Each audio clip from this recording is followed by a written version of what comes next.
Un flagelo, un problema en las relaciones internacionales, un desafío a la estabilidad y a la paz son argumentos que aparecen cuando hablamos de terrorismo. Desde el Centro de Investigaciones de Política Internacional se ha estudiado su concepto. Han ocurrido tantas cosas violentas en el mundo y todavía necesita una conceptualización concreta de qué cosa es terrorismo. No obstante, en el año 1963 comienza a analizarse en las Naciones Unidas no el concepto de terrorismo, sino los hechos que ocurrían a bordo de las aeronaves, actos violentos y otras cosas. Es hasta el año 1972 que comienza a hablarse de terrorismo, sin existir el concepto todavía de las Naciones Unidas. Y en el año 1997, entonces por primera vez existe una conceptualización de terrorismo muy general y un poco ambigua y no concreta. No solamente las Naciones Unidas, la Unión Europea, la Liga Árabe, la Unión Africana y todos los organismos multilaterales prácticamente han hecho conceptualización de terrorismo. Por supuesto, a favor de lo que le interesa.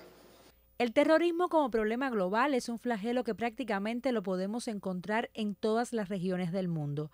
Su influencia en las relaciones internacionales se hace cada día más omnipresente por las peculiaridades de su expresión y los aspectos mutantes que ha tenido. El terrorismo, la conceptualización del terrorismo está en correspondencia con los fines políticos que persigue esa organización multilateral.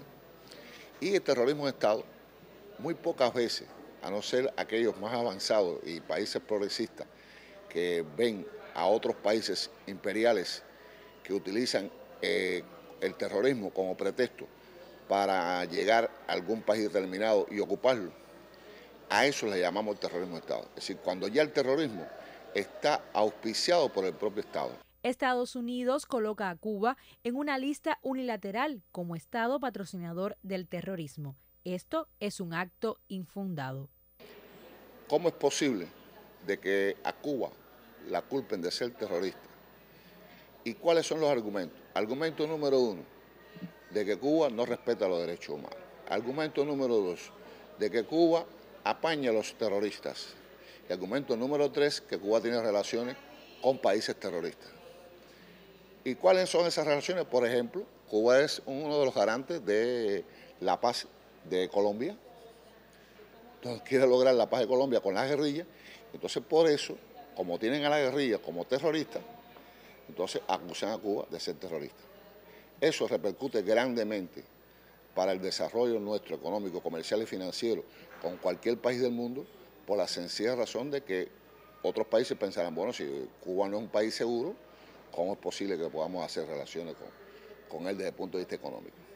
Pero esto es un fraude grandemente y que en estos días, tanto en la reunión de los grupos 77 y China, aquí en La Habana, como en las Naciones Unidas, esto se ha descaracterizado.